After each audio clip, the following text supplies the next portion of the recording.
Hello out there, Facebook.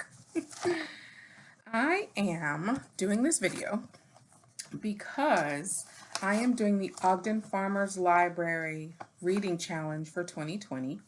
And one of the challenges is read out loud to someone. And it's kind of cool the way that they're doing their challenge this year. It's a lot of different kinds of things instead of just reading particular books. So, for example, one of the challenges is to listen to an audiobook that was narrated by the author. I've already done that one. And go to a book club. I've already done that one too. But for this one, where I have to read out loud to someone, I thought that I would record it and then post it on my Facebook page. And then I would basically be reading to whoever wanted to listen to it without forcing someone to listen to a whole story that I was reading to them, which is my alternative. So the book that I'm going to read is called Anansi and the Talking Melon. I love the Anansi tales. They are fairy tales and myths from African American tradition with some roots in some of our original African stories. So it's they're kind of amazing, actually. So I bought this one at one of our local children's bookstores, Hippocampal Books, down in the South Wedge. So if you haven't had an opportunity to go down there, I really recommend that you do that. All right, so I'm going to read this story. I'm going to look at the book while I'm reading it and then turn it around so that you can see the picture. So we'll both get to see the picture. It's just hard for me to put everything in the frame at the same time. Okay? One fine morning, Anansi the spider sat high up in a thorn tree looking down into Elephant's garden. Elephant was hoeing his melon patch. The ripe melon seemed to call out to Anansi, "Look how sweet and juicy we are. Come, eat us." Hopefully you can see it. There's Elephant in the melon patch, and Anansi's up here in the tree, about to start trouble like he always does. Anansi loved to eat melons, but he was much too lazy to grow them himself.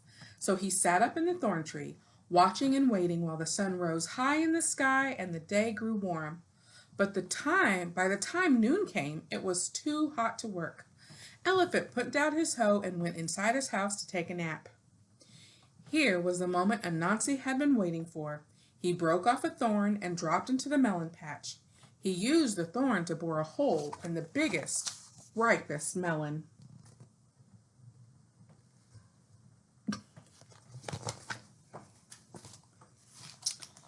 Anansi squeezed inside and started eating. He ate and ate until he was round as a berry. "I'm full," said Anansi at last. "Elephant will be coming back soon. It is time to go."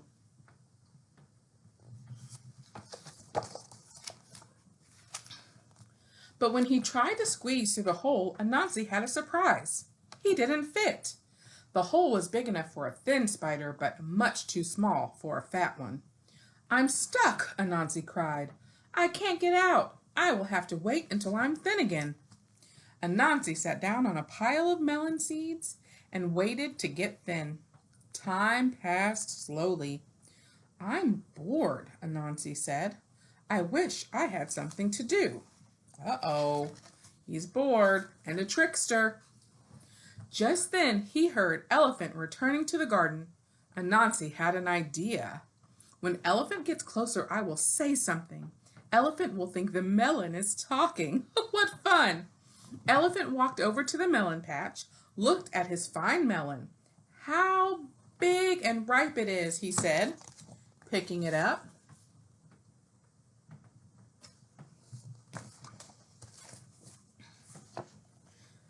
"Ouch!" cried Anansi.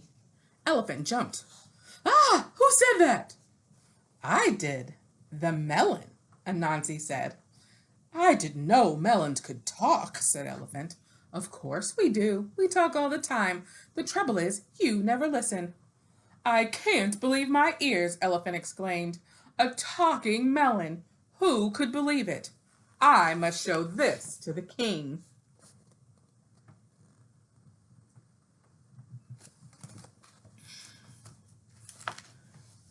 Elephant ran down the road carrying the melon with an Anansi inside.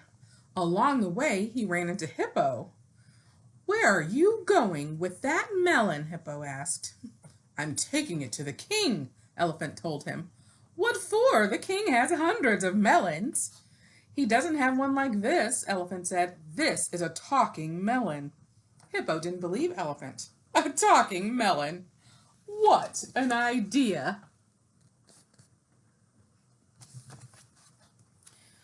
"That's as ridiculous as a skinny hippo," the melon said. Hippo got so angry his face turned red.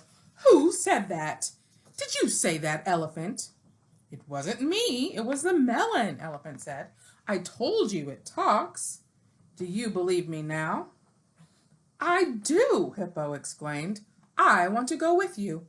I want to hear what the king says when you show him this talking melon."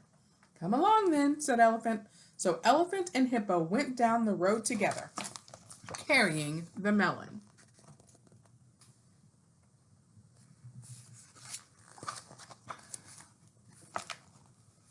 By and by, they ran into Warthog. "Where are you taking that melon?" Warthog asked them. "We're taking it to the king," Elephant and Hippo told him. "What for? The king has hundreds of melons." "He doesn't have one like this," Hippo replied. "This melon talks. I heard it." Warthog started to laugh. "A talking melon. Why, that is ridiculous." "As ridiculous as a handsome warthog," said the melon. Warthog got so angry he shook all over. "Who said that? Did you say that, Elephant? Did you say that, Hippo?" "Of course not," Hippo and Elephant told him. "The melon talks. Do you believe us now?" "I do," cried Warthog. "Let me go with you. I want to see what the king does when you show him this talking melon." So Warthog, Elephant, and Hippo went down the road together, carrying the melon. I'm not sure it takes 3 different people to carry one melon. Do you?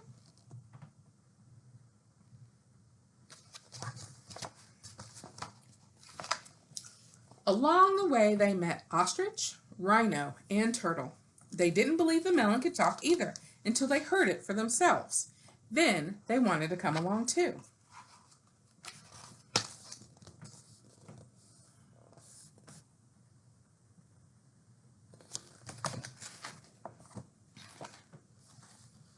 The animals came before the king.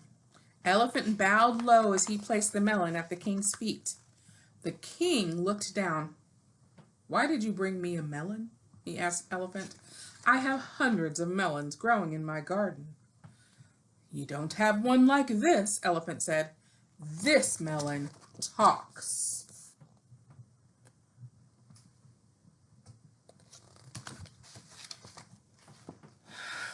A talking melon. I don't believe it. "Say something, melon." The king prodded the melon with his foot.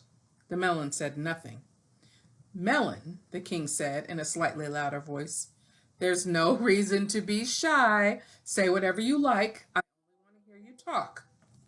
The melon still said nothing. The king grew impatient.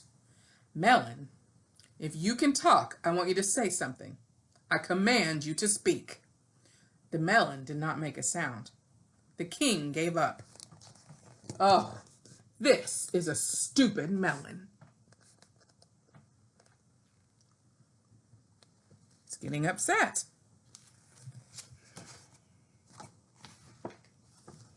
Just then, the melon spoke. "Stupid, am I? Why do you say that? I'm not the one who talks to melons." The animals had never seen the king so angry. "How dare this melon insult me?" he shouted. The king picked up the melon and hurled it as far as he could.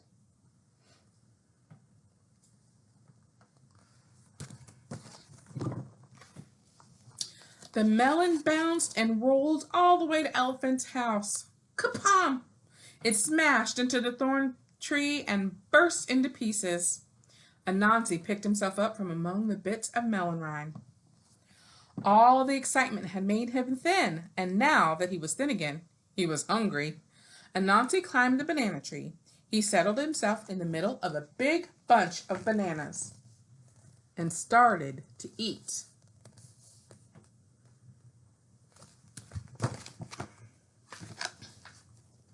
Elephant returned. He went straight to the melon patch. "You melons got me in trouble with the king," Elephant said. "From now on, you can talk all you like. I'm not going to listen to a word you say." "Good for you, Elephant," Anansi called from the bananas. "We bananas should have warned you. Talking melons are nothing but trouble."